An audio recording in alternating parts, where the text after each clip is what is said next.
It's time for Talking Michigan Transportation, a podcast devoted to the conversations with people at the forefront of the ongoing mobility revolution. In the state that put the world on wheels, here's your host, MDOT Communications Director, Jeff Cranston. Hi, welcome to the Talking Michigan Transportation podcast. It is Wednesday, November 6th, 2019, and I'm very pleased to have a special guest, a very good friend of mine and a mentor, which sounds odd because he's younger than me. But Lloyd Brown, who is my counterpart, the Director of Communications at the American Association of State Highway and Transportation Officials, and experienced transportation communicator, having worked in Washington State for several years before he came to Washington, D.C. to run communications for the association.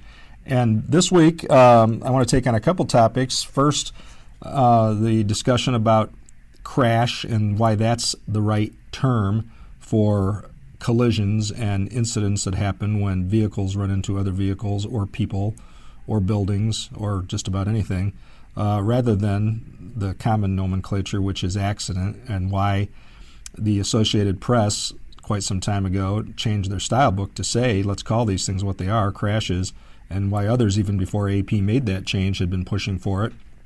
And Lloyd picked up on a video that MDOT made to promote this concept. We released it just recently, and Lloyd wrote a blog about it, recalling his history with the word and how he got there. So first, thanks for coming on, Lloyd. Yeah, thank you for having me. And after we talk a little bit about that, we're going to go over some ballot issues that happened to pass Tuesday, November 5th, across the country, some interesting ones related to transportation.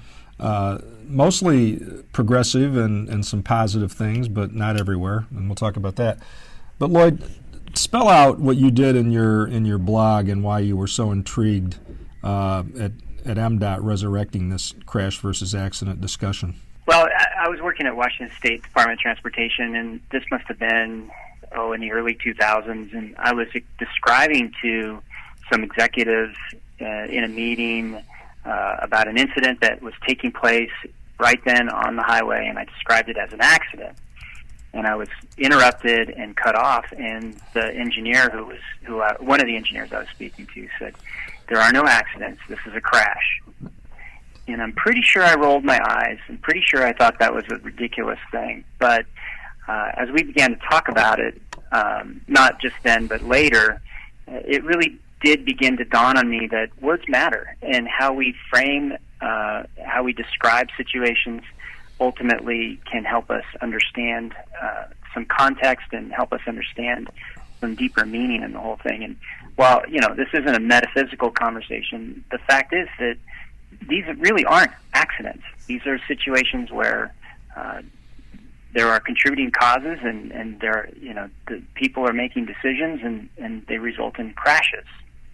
So what struck me about the timing of this, this happened to all coincide, our release of the video and your posting of your blog, with the chief executive officer at Boeing testifying before Congress, some very angry members of Congress, about the failure of Boeing and U.S. regulators to identify and correct the flaws in the design of the 737 MAX jets that led to two crashes that killed 346 people. And in his testimony, in his opening remarks, the CEO called them plane accidents.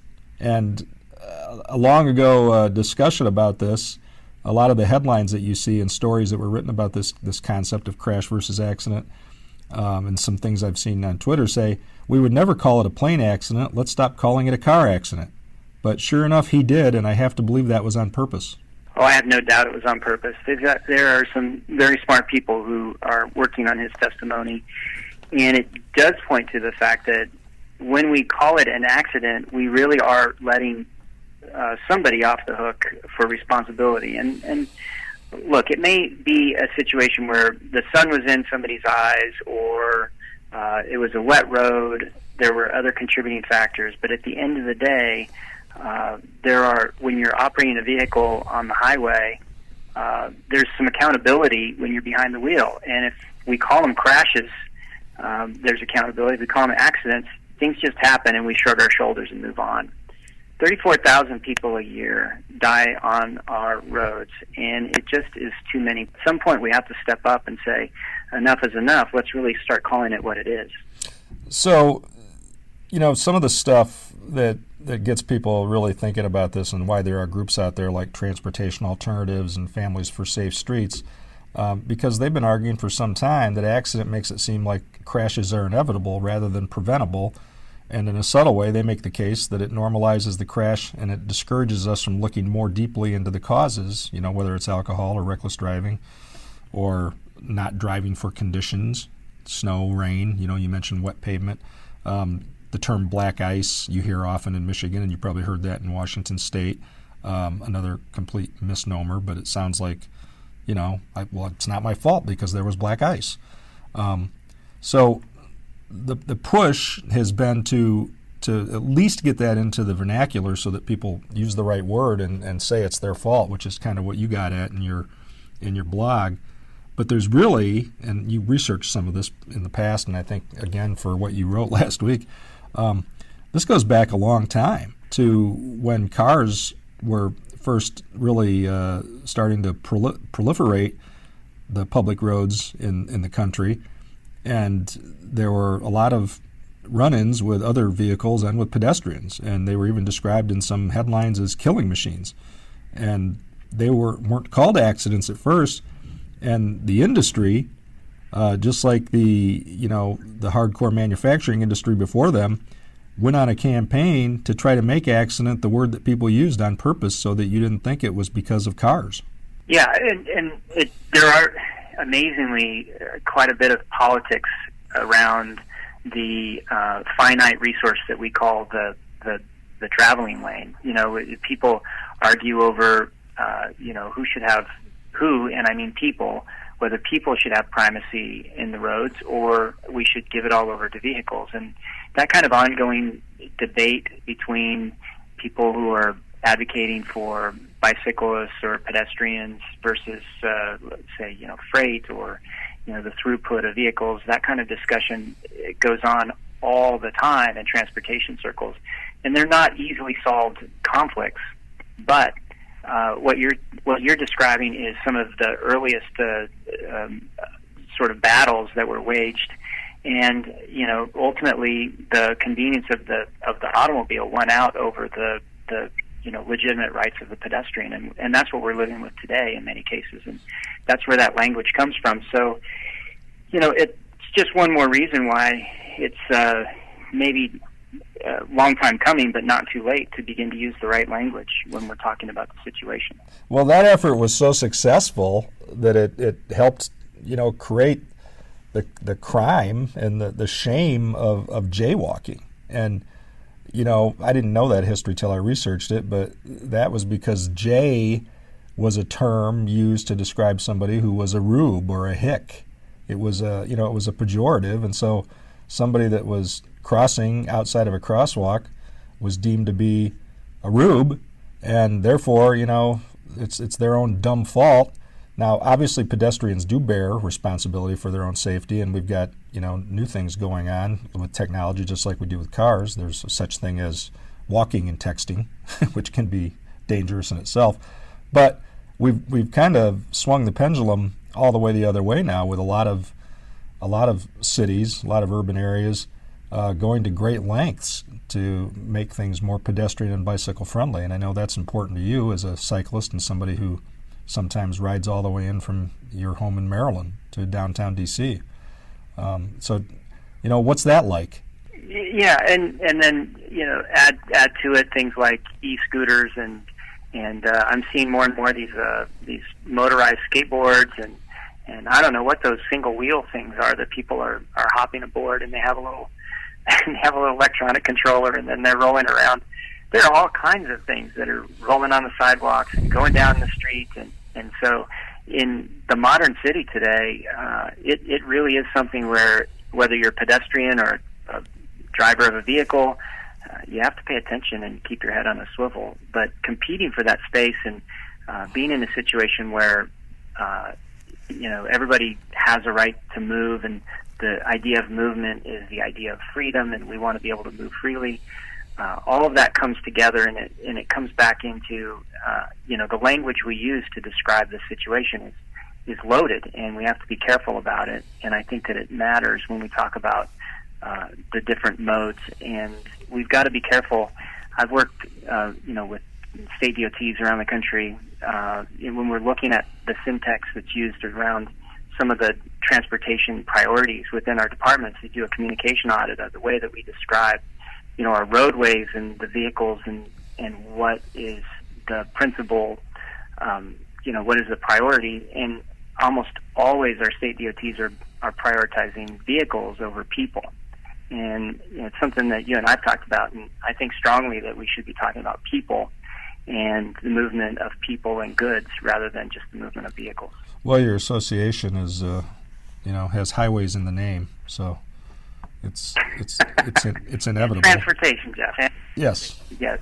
So, I think that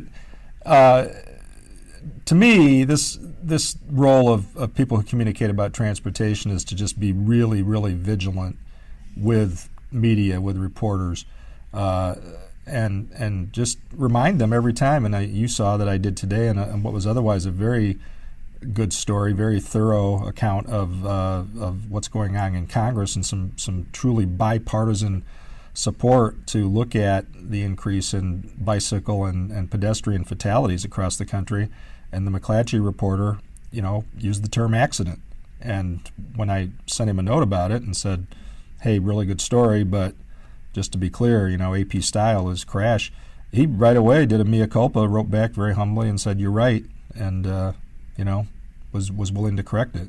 And I ask my staff to do that with reporters all the time, and most are pretty good about it. Some think you're splitting hairs, but as you said, words do matter. And I almost wonder if we'll still be doing this by the time some other word comes into vogue. Well, as long as you're going to tilt against that windmill, Jeff, I'll be your Sancho Panza, or whatever that character's name is. We can go after it together. But Lloyd going with literary references. I like it. Well, I think it's my, the writer background that I have, and this idea of, the media ecology and the framing that we use to describe the world around us. And so whether it's crash versus accident or some other way of describing our transportation system, ultimately we should really pay attention to the way in which we use the language. Well, sure. I mean, the outgrowth of that is the other way. Dangerous intersection, right? Yes. Yeah. Well, and we both were on an email the other day where a researcher who cares very deeply about safety and is challenging some ideas of safety kept using the term accident all throughout the research that he was doing. So it's not isolated to DOTs or just state DOTs. It's really prevalent throughout law enforcement. It's prevalent throughout the media, and it's common vernacular with the public. So this isn't an easy hill to climb. It's going to take us some time to get people to use a different language. But you point out it started that we were talking about killing machines. So, it wasn't just a sleek BMW racing down the road. It used to be a killing machine. Yeah, that's a good point. So let's talk about some of those ballot issues across the country and what voters had to say about transit and other transportation-related issues. One that you followed very closely is in your home state of Washington, and it's not so good in terms of transportation funding. Well, it really isn't, and it really, I think, for local leaders in the Pacific Northwest today, or at least up in the Washington State area, are they're faced with quite a conundrum. In that state, there is the ability for the people to put an initiative on the ballot, and the threshold in terms of signatures is really rather low. So this is, I think, the third time in Washington State that this particular concept, the idea that car tabs licensing fees will be $30, has been on a statewide ballot, and in this particular case, it has it was successful last night, and this particular proposal is going to hit some of the western Washington counties and cities very hard, and particularly Sound Transit, which has been expanding. Just came out, I don't know if it was last week or the week before, the updated numbers that Washington and the city of Seattle has led the nation in reducing the number of cars on the road, or people registered car owners in their area. So, the expansion of transit up there has been rapid, and it's been embraced. And so this is going to hurt them.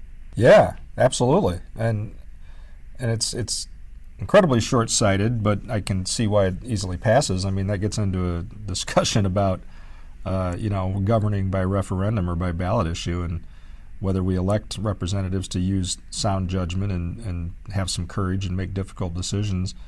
And if that's not why we elect our legislators, then should we just do everything with the vote of the people? And then I guess we're a democracy and not a republic, as you pointed out. Are you fearful, sitting where you do in Washington, D.C. and looking at the broader landscape, that this is a trend? Because at the same time, as we know, some big cities passed some pretty progressive initiatives, especially for transit. Well, there was, and one of the things that we find as we follow these around the country every year is that people are willing to pay for transportation when they see a direct benefit to themselves. I think Maine also had a $105 million bond. Had the opportunity to expand some bonding. So the people in Maine, felt like the government, the leaders there in that state, had made the case for the benefits that they were going to receive. And really, when we talk about these things, we know that the benefits can't just be kind of theoretical, esoteric benefits. They've got to be direct benefits. The bonds are going to help pay for this particular thing, or this particular set of maintenance priorities, or fix these particular bridges. And that specificity really does help to motivate people to go to the ballot, which is one reason why we see transit does fairly well at the ballot box throughout the country. People want good transit in their communities. If they don't ride it themselves, they want it as an option for others. So that's always been something that has been, well researched and pretty steady over the years. The Northwest, up in the Seattle, I think it goes beyond. They want good transit, but in this particular case, they also don't want their license fees for their vehicles to be so much. So, perhaps there's another way that Sound Transit will have to come back, or other leaders will have to come back and say, okay, these are priorities that you've already approved, or that you've said before that you want, so how are we going to pay for them, and look at some different ways of generating revenue. Yeah, in that sense, transportation isn't that different from education and other things, that when you ask people if it's important, they say yes, and if you ask them if they value it, they say yes, and if you ask them if they want to pay for it, they say no. So, Colorado, I don't know if you looked at that at all, but there was a bit of a mixed message there, in that a statewide transportation issue failed. But in Denver, there was a charter change voted on, overwhelmingly approved, to make the Denver Department of Transportation a cabinet-level agency with, direct access to the mayor there. And the mayor, Michael Hancock, sees this as part of his grand plan to double the share of trips that are taken on foot or by bike or bus or train by 2030, and reduce solo driving trips by 50%. So really, I think what I saw as I looked over these things, Houston passed a big one, $3.5 billion for transit projects. Cincinnati took the first step toward a more robust transit system there that would actually be countywide, and the second step is going to require all of Hamilton County to vote on a tax, so we'll see how that goes. But really, you see in these transportation votes what you see with everything else in our country, that there's a real urban-rural divide on these things. I think, too, in the Denver situation, that there was a promise of savings of $4 or $5 million a year by making this move, and they pointed toward efficiency in addition to the services that were provided. And in that case, it's reflective of some of the moves that we've seen in some of the other major cities around the country. Washington, D.C. is another example where the Department of Transportation was pulled out of the Public Works Department, specifically for the opportunity of the mayor to prioritize what he or she wanted to see done with the department. So that may have been one of the things in play in Denver as well. Yeah, that makes a lot of sense. Well, it'll be interesting to watch. We've got, a pretty big one coming up at some point in Michigan. It it lost narrowly for a regional transit authority, something they've been trying for all of the counties in the Detroit metro area.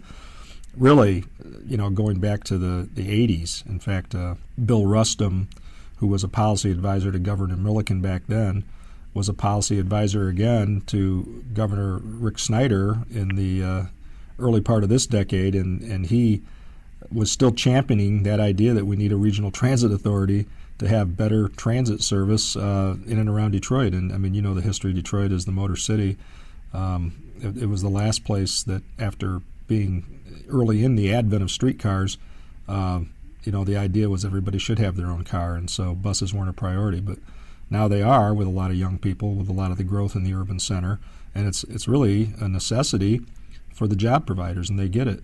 But getting a ballot issue to pass in multiple counties is difficult, and it barely lost in 2016, and they're going to be coming back at some point. So I think they're going to be looking at some of these other cities and what they did yesterday, and that could be promising for them and maybe in other cities across the country.